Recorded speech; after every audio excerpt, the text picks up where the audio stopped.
Are you afraid? I grew up in the rural Midwest where driving often meant 20 minutes of nothing but cornfields. In late summer, those stalks would tower, easily 7 or 8 feet tall, a dense green wall on either side of the narrow county roads. It was beautiful in the daytime, but at night, especially moonless nights, it felt like driving through a tunnel of impenetrable darkness, the rustling a constant whisper. Most of the time I didn't mind. I knew these roads like the back of my hand. But there was one stretch, County Line Road, that always gave me a weird feeling. It wasn't haunted or anything, just incredibly remote, a straight shot through solid corn for over 10 miles. With no houses, no lights, just Eli corn. It was late August when I first saw him. I was heading home from a friend's place, probably around 1 a.m. My high beams cut through the gloom when, far ahead, I saw a shape at the very edge of the field, standing unnaturally still. As I got closer, I could make out the silhouette of a man. This was strange enough. Nobody walked these roads at night. But what truly struck me was his attire. A dark, immaculate formal suit. Out here, in the middle of nowhere, by a cornfield, at 1 in the morning, it was wildly out of place.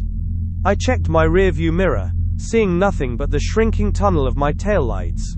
I chalked it up to fatigue, a trick of the light, and kept driving. A week later, it happened again. Same road, same time. There he was, at the exact same spot, standing rigid at the field's edge. This time, I knew I wasn't imagining it. The hulking heavy frame was unmistakable, even from a distance. The dark suit, a stark outline against the faint moonlight. I slammed on the brakes, stopping my car a good 50 yards away. My intention was to actually talk to him, see what he was doing. But before I could even open my door, he was gone again. No sound, no movement through the stalks, just decation gay. Gone. It was like he dissolved into the corn. A shiver ran down my spine. This wasn't right. People don't just disappear like that. My imagination started to conjure unsettling images, and I decided it was better to be safe than sorry. I floored it and didn't look back until I was home. For a few nights, I took a different route, but it added 20 minutes to my commute, and eventually, I told myself I was being ridiculous. It was probably just some local prankster, enjoying messing with late-night drivers. Or maybe a deer, standing on its hind legs. Yeah, a deer. The third time, he was closer. Not to the road but deeper into the field, maybe 10 feet in. I only caught a glimpse as my headlight swung around a slight curve, but it was enough. The hulking figure, thick through the shoulders, stood perfectly still, watching me.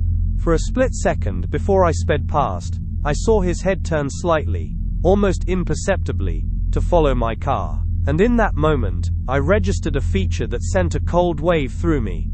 His jaw was set too low, lengthening his whole face in a way that just looked wrong. I pressed the accelerator until the speedometer needle was pushing past 80. My heart hammered against my ribs. This wasn't a prankster. This wasn't a deer. This was something else entirely. I stopped taking County Line Road altogether. I went the long way every time, no matter how inconvenient. The image of that impossibly still figure, his wrong face, was burned into my mind. I couldn't shake the feeling of being watched, even in daylight. Then came the accident. A jackknifed semi-truck on my usual alternate route meant a mandatory detour. The only way home was County Line Road. My stomach churned, but I had no choice. The night was moonless, the air thick and still. The corn seemed to lean in, rustling with an almost expectant sound. Every shadow seemed to coalesce into a shape. I gripped the steering wheel so hard my knuckles were white. I saw him again. This time he was much deeper in the field, almost a silhouette within the stalks, maybe 30 or 40 feet from the road. His hulking frame was evident, and I noticed something else disturbing. His limbs, obscured by the suit, seemed unnaturally thick, wrapped in the fabric so their true shape was unclear. As I passed, I dared a quick glance in my rearview mirror. And that's when the true horror hit me. He wasn't gone. He was still there, visible between the swaying stalks, circling slowly. holding the exact same distance from the road, keeping pace with my car. His unnaturally long face, jaw set too low, was somehow always turned towards me, even as he moved deeper into the field, never quite vanishing. He wasn't guarding the road. He wasn't watching the road. He was watching the space between the road and the deepest part of the field. I screamed and slammed on the gas. The car fishtailed slightly as I rocketed down the road. I didn't look back again, not once, until I was pulling into my driveway. It took me days to calm down. The realization that he had been circling me, matching my speed through the corn, never breaking the distance, was sickening. He wasn't standing there waiting for me to pass. He was keeping something in the field at bay. And then it clicked. I was never the one being hunted. He wasn't there for me. He was there to keep something else in the corn, contained. Something he was circling, something that stayed hidden in the dense rows, something that might have reached for me if he wasn't there. I never drove down County Line Road again. To this day, the thought of that hulking figure silently circling through the corn, keeping some unseen horror imprisoned, makes my blood run cold. I often wonder what he was really watching, what stayed hidden in those endless rows, and whether it's still out there, waiting for the watchman to finally move on.